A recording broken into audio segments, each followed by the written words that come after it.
नाम Rolls Royce था।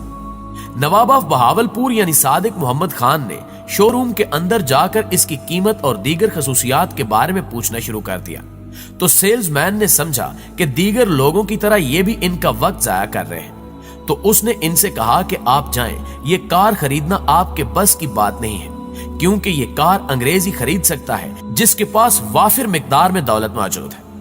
दोस्तों, इस बात को नवाब साहब ने अपनी बेइज्जती समझा और इस बात के बाद नवाब साहब लंदन में अपनी रिहाइशगाह पर वापस आए और हुक्म दिया कि रोल्स रॉयस शोरूम में फोन किया जाए कि हम इनकी तमाम कारें खरीदना चाहते हैं।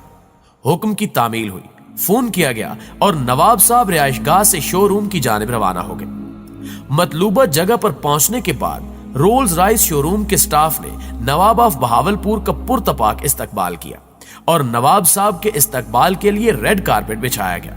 मजीद ये कि जब नवाब साहब इनके शोरूम में अपनी पूरी फोर्स के साथ शाही लिबास में दाखिल हुए तो वहां उस वक्त सिर्फ 6 कारें खड़ी थी, जिन्हें उन्होंने फौरन खरीद लिया और हुक्म दिया कि इन्हें पाकिस्तान भेजने का इंतजाम किया जाए। कुछ दिनों में नवाब साहब और कारें पाकिस्तान आ गई, तो नवाब साहब ने अपनी रियासत के म्युनिसिपल कारपोरेशन को हुक्म जारी किया कि इन महंगी कारों से शहर की सफाई और कचरा उठाने का काम लिया जाए।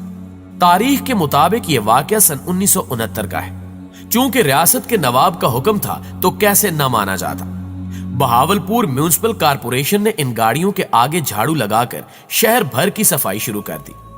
ये खबर पूरी दुनिया में जंगल में लगी आग की तरह फैल गई कि एक महंगी कार वहां कचरा उठाने के काम आती है, जिसके बाद रोल्स रॉयस नामी कारें बिकना बंद हो गई और इनके ब्रांड की बेइज्जती भी हुई, जिस पर नवाब साहब को टेलीग्राम लिखकर माफी मांगी गई और कहा गया कि हमने सारे मामले की तहकीकात करवाई है, तो हमें असल मामला पता चल गया है, जिस पर हम आपसे माजरत खा है कि हमारा स्टाफ आपको पहचान नहीं सका। बराए मेहरबानी आप इन गाड़ियों से सफाई का काम करवाना बंद कर दें। यही नहीं बल्कि मजीद 6 रोल्स रॉयस कारें नवाब सादिक खान अब्बासी को बतौर तोहफा भी भिजवाएगी, जिसे नवाब साहब ने कायदे आजम और दीगर लोगों को गिफ्ट कर दिया।